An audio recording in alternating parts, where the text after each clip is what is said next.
guys, I'm JG the PT, and we're gonna talk through the hand and foot immersion baths with the Neufit. So let's talk about what they are. Your hands and your feet are the most neurologically rich parts of your body. So we know that we have a lot of input and sensory, like pain, touch, temperature, types of things that go through our hands and our feet. We need to make sure that we maintain neural connection in our hands and our feet all the time to max levels. So when we look at the Neufit, we can actually charge a whole bath of water, and then we can submerge the hand or the foot in them. So we can charge the whole hand and the whole foot. So we'll get full neurological connection to every single part of that hand and foot instead of just using the pads to get like one specific place. Let's talk about who would benefit from a hand and a foot bath. If you are a climber and you have hand cramping, or you have carpal tunnel, or you have arthritis in your hands, or your hands are just starting to feel really heavy, you use your hands a lot in work and they're just not firing properly, this is for you. It just takes 20 minutes. We'll reprogram those hands. We'll get the neural connection back into those body parts, and then we'll keep you going. Let's talk about who would benefit from a foot bath. If you are that person that chronically sprains your ankle, you always have instability in your ankle or pain or decreased range of motion, this is for you. If you have turf toe, if you have bunion issues, if you have plantar fasciitis, if you have Achilles pain in your heel, this is for you. When we look at your foot is one of the most neurologically rich parts of your body. Your foot is your first contact with the ground. As we age, and the more that we're in a tennis shoe or like a pointed shoe, we lose that neural connection in our foot, so we lose that grounding. This is problematic with your nervous system because if you lose that neural connection in your foot, you're gonna lose the way that you contact the ground. This can affect your balance. This can actually affect your knees. It can affect your hips and your back. So your foot is actually one of the most important parts of your body that we need to maintain neural connection with. We're gonna go over the setup of a hand and foot bath and everything that you're gonna need. So we have our Neufit here, and we're gonna take just one channel for this one. So we'll take that first channel here. We're gonna take one of our carbon electrode pads. I like to use the biggest one in the water. So the carbon electrode pad is gonna go into the black cord. So we'll insert this here. Then we're gonna take one of the rectangular pads and we're gonna plug it into the red. This will act as our ground on your patient. Sorry. We're gonna take our rectangular pad and we're gonna put that one in the red, and this is gonna be our ground on the patient. This is gonna be your bucket. You're gonna find some sort of bucket. I like to use this clear bin that's literally from Target. I like to be able to see what my patients are doing, so I prefer the clear bins. If you have a bigger foot and you're working with a big athlete population, you're probably gonna need a bigger bin. But what we're gonna do is fill this up with water. I like to start with halfway. If we're doing a hand bath, you always wanna think about what your target is with your patient. So if I'm targeting like carpal tunnel kind of in this wrist, I'm gonna fill it up so I can make sure their whole hand and the wrist can get in the bath. If I'm working on a little bit more of fine motor skills, I won't fill it up as high, but remember your target for your population. For an ankle in a foot bath, depending on where you're gonna fill it up, if I have a patient that is dealing with plantar fasciitis or heel pain, I'm not gonna fill it up as much so that the bottom of their foot can stay in that water and the surface area of the water is gonna stay lower. If I'm dealing with somebody with a high ankle sprain, I'm gonna fill that up a lot higher so I can get the water above that ankle and to our target area. So just be mindful when you're using the foot bath and the water levels, like be intentional with what you're doing with the water levels for your patient.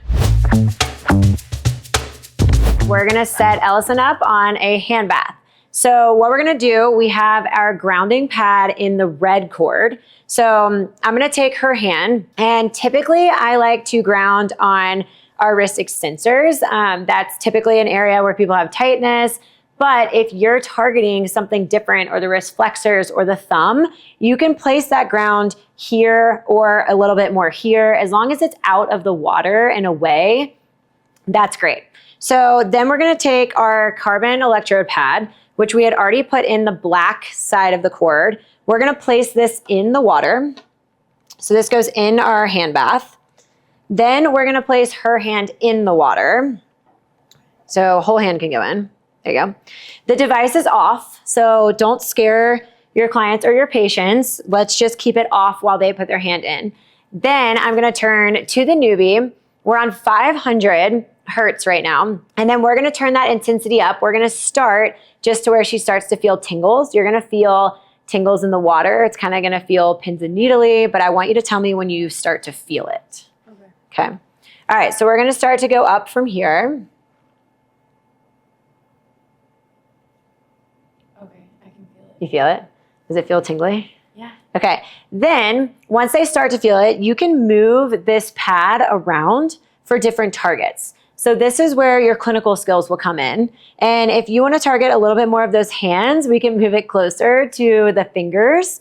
Or if you want to target like the back of the wrist and we're dealing with a little more carpal tunnel, we can move it behind. So typically I can tell my patients, hey, I'm going to let you move it around. You tell me where you feel it most, or we'll find kind of like a happy medium. Where do you feel it the most? Right there. Okay, so I'm gonna keep it here. I'm gonna turn the current up so we get to an intensity of about like 5 out of 10. Okay. 10 being you can harness the power of lightning. So just tell me when it's like pretty strong. That's good. Okay, now I'm gonna get their hand off the bottom. One of the most common things I see when people do a hand bath is they'll keep their patient's hand on the bottom of the bath or the foot. We actually wanna move through this. We wanna restore movement patterns. So I'm gonna have my patient float their hand in the water. There you go. And like now you can start to go through some opposition, touch those fingers. You can go into a grip and then open up. How does that feel? Good. You can go into an open, closed grip. We can do some wrist circles here and here. Roll that wrist around. You can go wrist flexion. We can do extension. How's that feel? Good. Does it feel crampy? Yeah. Okay. If you turn your intensity really high, your patient's hand is actually going to cramp because we're going to elicit that muscle contraction. So we want to stay just below that. So know that if you do elicit that cramp, that's fine. Just tell your patient to start moving through it. Does that make sense? Like if I kept going. You feel that? Oh yeah. Yeah. So it gets harder to like undo your hand. Yeah. Yeah. But it feels good, doesn't it? Yeah. Here in the hand bath, we can spend anywhere from 10 to 20 minutes. Your hands have very small muscles in them, so they are going to start to fatigue. So just be mindful if you're working with a patient that is going to fatigue quicker. You might want to keep your timing parameters a little bit lower. Your patient is going to neurologically adapt to the current. We want that to happen. So you're gonna have to check in with them and say, are we still at a 5 out of 10 intensity? Has it gone down? Let's turn it up if we need to. Is it too high? No, but that's like so freaking weird. It's really strange. I'm like, am I moving my middle finger? I don't know. I don't know. It's kind of crazy. Yeah, I know. Look, okay, now when I turn it off, now bring your hand out of it and then just like move your hand around. Oh, yeah. I'm like, whoa. Does it feel really light? Yeah. It should feel like light and feathery and like Yeah, really like, good. do I have a hand? Yeah, it's kind of crazy. So like if you ever have like a hand injury or like some sort of cramping or whatever, it kind of just like resets your hand. So It's pretty cool. whoa. We're gonna talk through the foot bath setup. So we have our black cord that goes into our carbon electrode. So this comes into here. We're gonna place this in the water. Then we're gonna take our grounding electrode, which is in the red, and we're gonna place it on our patient. There's multiple different ways and places to put the ground. If you are trying to get a place that has the least amount of like neural connection and input, it's gonna go right above the knee like this. If you wanna be a little more intuitive with your treatment and target certain muscles, we can play around with the ground. So if I'm trying to target that calf a little bit more, I'm actually gonna place that grounding electrode on the back of the calf. If I wanna target the peroneals on the outside, I'm gonna place it right across the peroneals. If I'm dealing with a little bit more of drop foot or TA issues, I can put it right across on the tibialis anterior. So you can actually be a little bit more strategic with your pad placement rather than always just putting it on the top of the knee. So today we're gonna put it right on the back of the calf. I'm just gonna stick it right there. And then I'm gonna have my patient put her foot into the water. Perfect. Now, the current is off, always off before you put your patient in the water. And now I'm gonna go ahead and turn the current up until my patient can start to feel sensations. So tell me when. Okay, I feel it. You feel it? Okay, tell me when you're at a 5.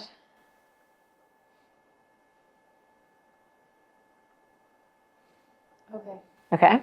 Okay, so our patient is feeling that newbie sensation. And then again, what we're gonna do is similar to your hand baths, we want our patients to move around. We don't just want it to be a passive treatment.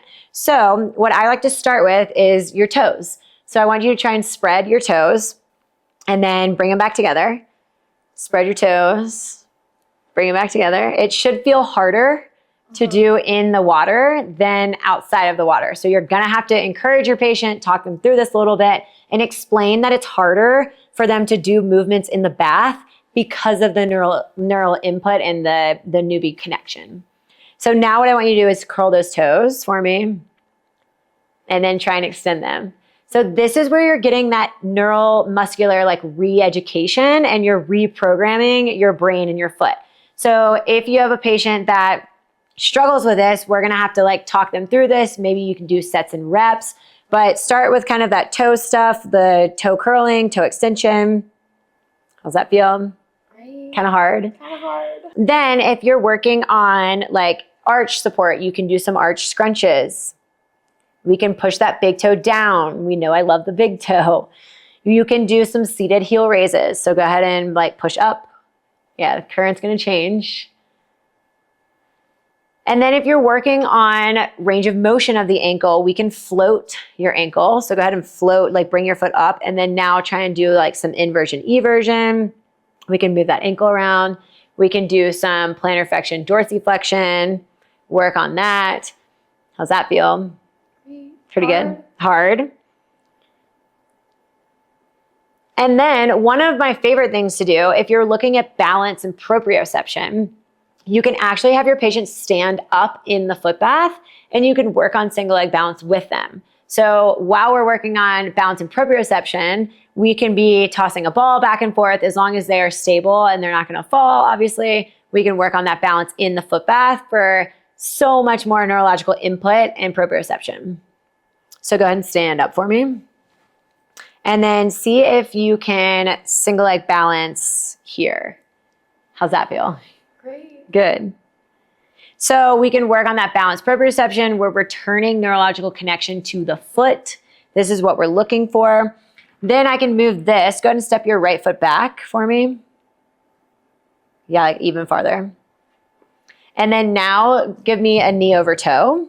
So a lot of times we're really working on dorsiflexion, range of motion, and then come back for me. So we can work on that dorsiflexion range in the bath and go knee over toe. This is a game changer for anyone who's post-op ankle or anyone that just has issues with that knee over toe.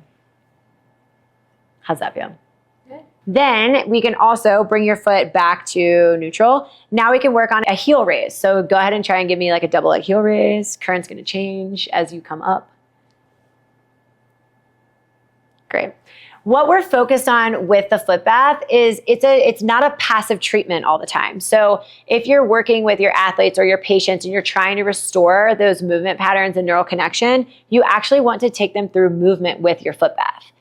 One of the most popular treatments with the hand and foot baths is particularly a foot bath with neuropathy. We have a whole study we conducted with Neufit testing direct current versus alternating current.